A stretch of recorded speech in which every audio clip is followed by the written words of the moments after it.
రాకుమారుడు సలీం వేం చేస్తున్నారో.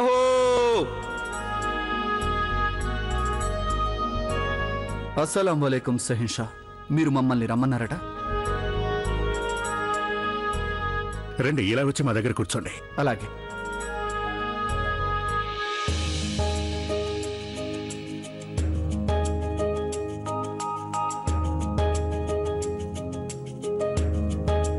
తీసుకోండి, ఈ మద్యం సేవించండి.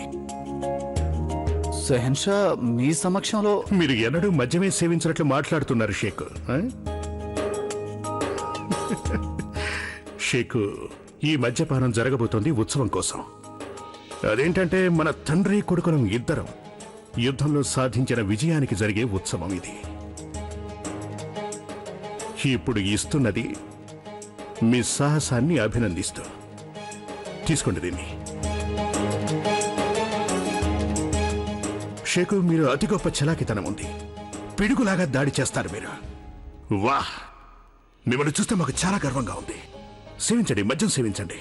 షహన్షా, ఇదంతా మాన్సింగ్ మామయ్య, రహీం భాయిజాన్ల చలువ.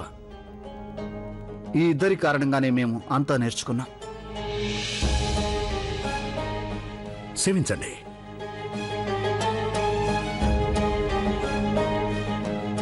షేకు, మీరు ఈ గాయానికి లేపనం రాయించుకోలేదా? గాయాలనేవి వీరుడికి ఆభరణాల వంటివి షహన్షా. ఈ చిహ్నాలను చూస్తూ ఉంటే మాకు చాలా ఆనందం కలుగుతుంది. మేము మీ వయసులో ఉండగా సరిగ్గా ఇలాగే అనేవాళ్ళం షేకు. ఇక ఆ తర్వాత మీ తల్లిగారు మా జీవితంలోకి ప్రవేశించారు. అప్పటి నుంచే మా గాయాలకి లేపనం రాయటం ఆరంభమైంది. అంతేకాక మమ్మల్ని ఆవిడ చాలా కోపడుతూ ఉండేవాళ్ళ. మా గురించి పట్టించుకున్నందుకు కోపగించుకునేవారు. ఆయన యుద్ధానికి వెళ్ళినప్పుడు మా సంగతి మేము ఎలా చూసుకుంటాం? కానీ మేమిప్పుడు మీ గాయానికి లేపనం రాస్తాం. ఏది మీ చెయ్యి లేవండి. వద్దులేండి షహన్షా, అది నేను మీ గాయానికి మేము లేపనం రాస్తాం.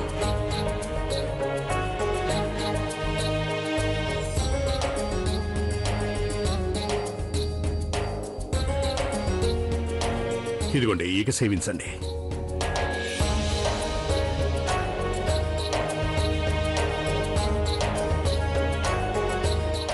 షహన్షా, మీరు రాజమాత గారిని అంతులేనంతగా ప్రేమిస్తారు కదూ, అందుకే మీరు ఈ యుద్ధాన్ని ప్రకటించారు. లేదు, అది కేవలం ప్రేమ వరకే పరిమితం కాదు బాబు.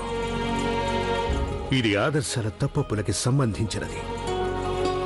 మా నమ్మకం ఏంటంటే ఏదైనా విషయం కానీ ఎవరైనా వ్యక్తిని కానీ నమ్మినప్పుడు మనం పూర్తిగా నమ్మాలి. పైగా మా పెళ్లి తరుణంలో మేము మీ అమ్మగారికి మాటిచ్చాం బాబు. ఏది ఏమైనా కానీ మేము మా మాటని మాత్రం వెనక్కి తీసుకోమని చెప్పాం. అలాగే మాకున్న నమ్మకాల్లో ఇంకొకటి ఏమిటి అంటే, ఎవరైనా ప్రేమిస్తే ఎంతగా ప్రేమించాలి అంటే సర్వస్వాన్ని ప్రేమించిన వారికి అప్పగించేయాలి. ముందు మనం సృష్టిలో పోరాడే శక్తిని సాధించుకోవాలి. ఎవరైనా మన ప్రేమని కాదంటే మనలోని ప్రేమ తగ్గిపోతుంది అంటే అది కూడా ఒక ప్రేమేనా చెప్పండి మీరు?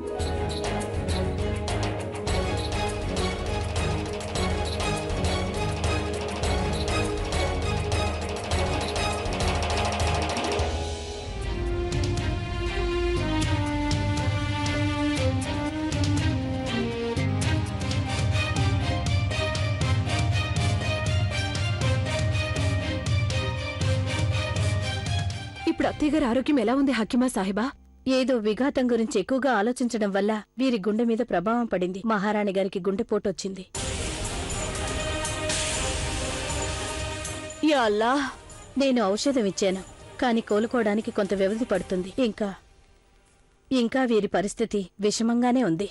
మరో సంగతి, వీరు మేల్కొన్న తర్వాత వీరి ఆలోచనలు కల్లోలో పరిచే సంఘటనలు జరగకుండా చూసుకోండి. అలా జరిగితే ఆరోగ్యం దెబ్బతినే అవకాశం ఉంది. దీనంతటికీ ఆ జోదా బేగమే కారణం. ఆవిడ చివరి క్షణంలో మతం మార్చుకోవడానికి నిరాకరించినందువల్లే బాబీజాన్కి పరిస్థితి వచ్చింది. పైగా మల్లిక ఏ హిందీని కదా అని ఈవిడ్నే ప్రశ్నించింది ఆవిడ. అవును పోపీజాన్, మీరంటున్నది పూర్తిగా వాస్తవం. అత్తగారికి ఇలా ఆరోగ్యం చెడిందంటే అందుకు జోదా బేగమే కారకురాలు. మీ అందరికీ నా విన్నపం, ప్రస్తుతం మహారాణి గారిని విశ్రాంతి తీసుకోనివ్వండి. అలాగే.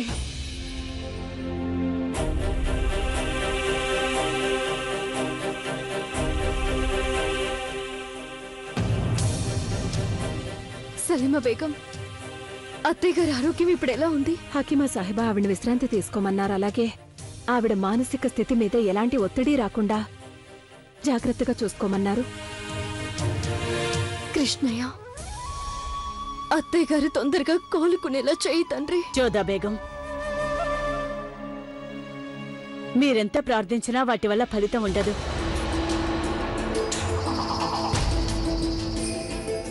ఇవాళ బాబీజాన్కి పరిస్థితి వచ్చింది అంటే అందుకు పూర్తిగా బాధ్యులు మీరే అవుతారు. ఎందుకని? ఏమంత అవసరం వచ్చిందని మీరు ఆవిడ్ని ఆ విధంగా ప్రశ్నించగలిగారు జోదా బేగం?